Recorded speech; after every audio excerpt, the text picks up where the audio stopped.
So I keep getting comments asking about, how's my health, how's the cancer going, all that. So I thought I'd make a dedicated video strictly on the cancer. I'm even going to use a thumbnail like CRS is cancer, or CRS is terminal cancer, or something like that. So when people have a question, they can just come to this video and know exactly what's going on. And we're going to go through it in detail, from front to stop, back, forth, all around. And the problem is when you use an app like Life360, because it's based out of California, your money is going into the Democratic Party. That's just the way it is. Any money going into California, it goes to the Dems, the communists, the socialists, call them what you want. Anyway, that's the whole point of the channel sponsor, is to remedy that problem. It's a Life360 alternative that's not based out of California, and it doesn't track you 100% of the time, unless of course you want it to. It tracks you when you need it, which isn't an emergency. So, check out GotYour6app.com. It's so pro-freedom and so Second Amendment, a lot of app stores won't even let them in there. You can still use it on your devices, but you can't download it from an app store. You have to go to the .com.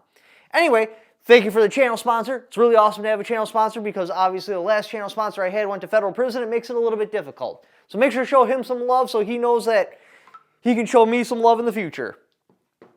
So let's get into the cancer. All right, to tell this properly and to make sure you're fully educated what's going on, so you can go out there and be like, no, that's not actually what's going on. Here's what's going on, Mr. Person who just asked the same question in the comments. We need to back the train on up. So let's wind it all the way back to October 2021. So October 2021, my girl makes me go and get a colonoscopy because I've been having blood in my stool for a couple of years now. It wasn't a lot, but I'm like, well, it'll just go away by itself. She's like, it's not going away. It stays there. You need to go in. So I go in, I get the colonoscopy, and after they wake me up and stuff like that, like you can see they kind of had this weird expressions, and they're like,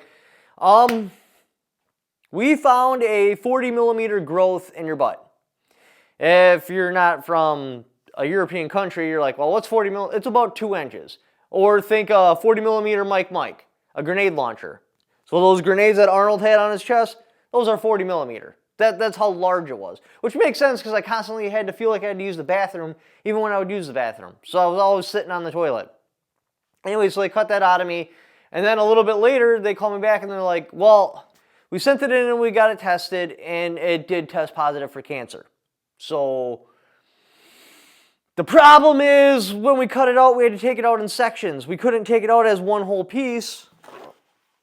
Like, we couldn't just take it off like this where we had one cut and we could have been like, okay, the cancer is not on the cut. So it's ripped in a bunch of pieces.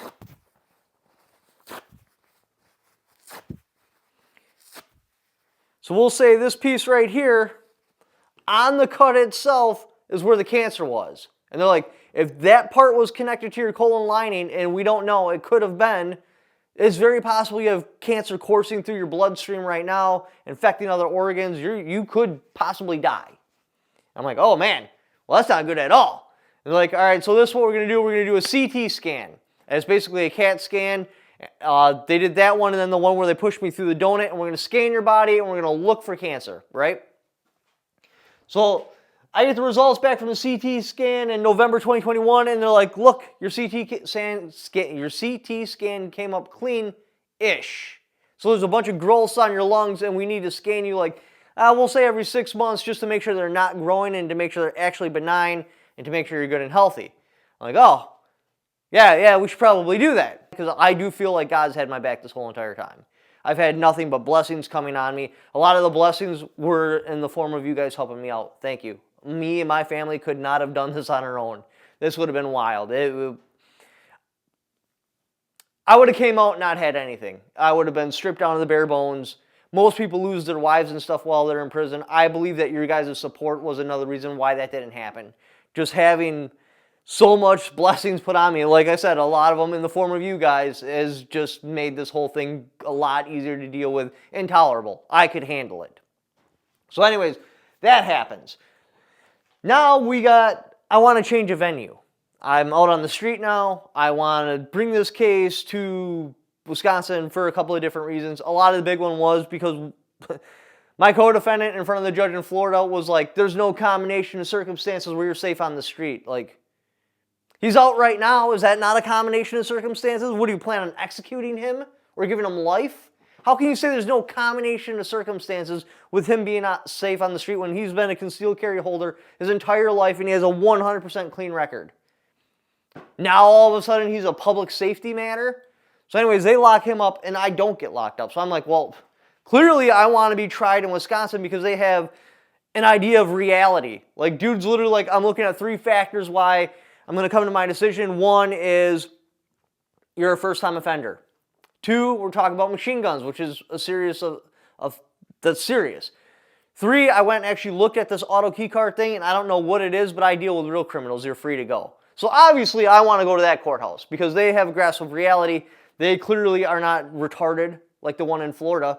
And so when I put in a change of venue, there was a bunch of different things that came up. One of it is, hey, I got to get these cancer scans and that all the time. It'd be way more convenient for me to just get tried in Wisconsin because who knows how long this trial is even going to take. The prosecutor was saying something like months.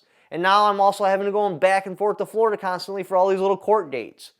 It would have been easier if I could have just drove a couple of miles. And because my co-defendant's already incarcerated, we're talking about the government coming after us, not an actual defendant. There's no victims or anything like that. It doesn't cost the government anything extra.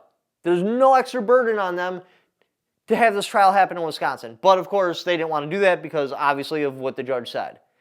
So I had to keep going back to Florida, going to all these stupid court dates, which honestly kind of worked out because the appellate process, I have a better chance in the 11th Circuit of winning my appeals than I do in the 7th.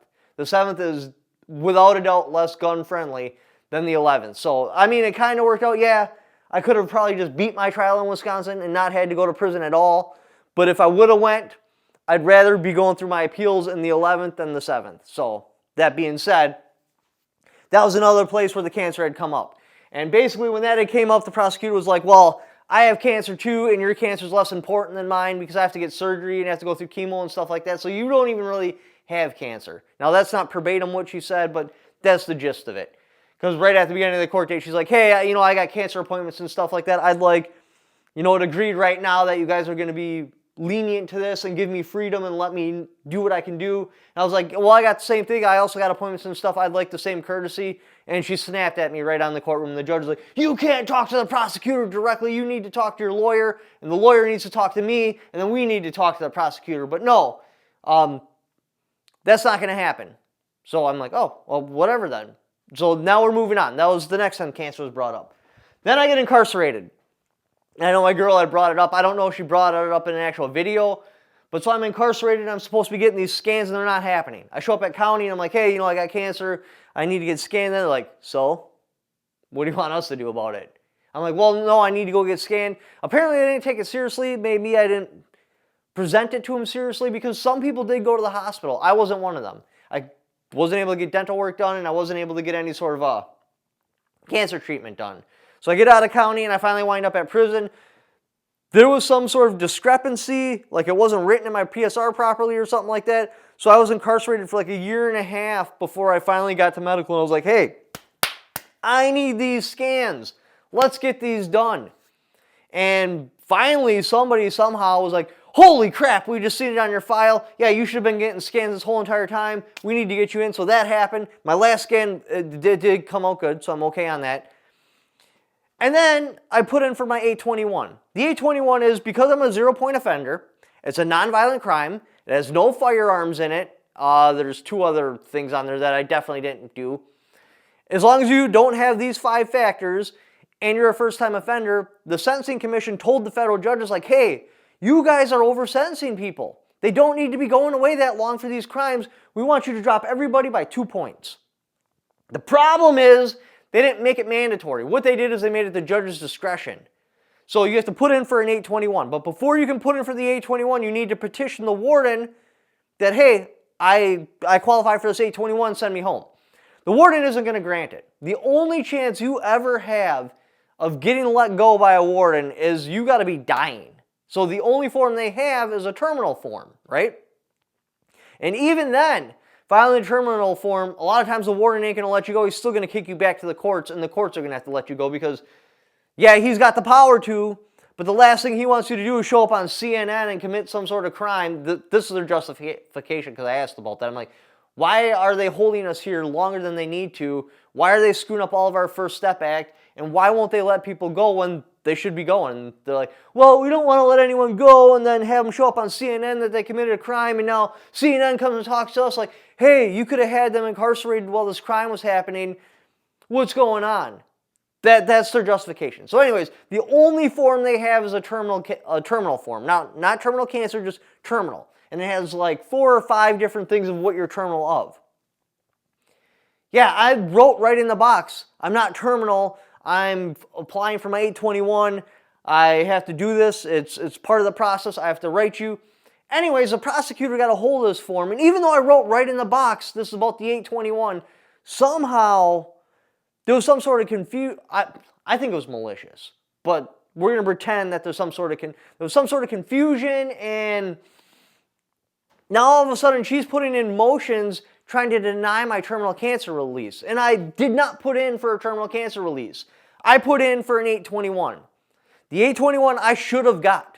And if I would have got that, I would have been home like a year and a half ago.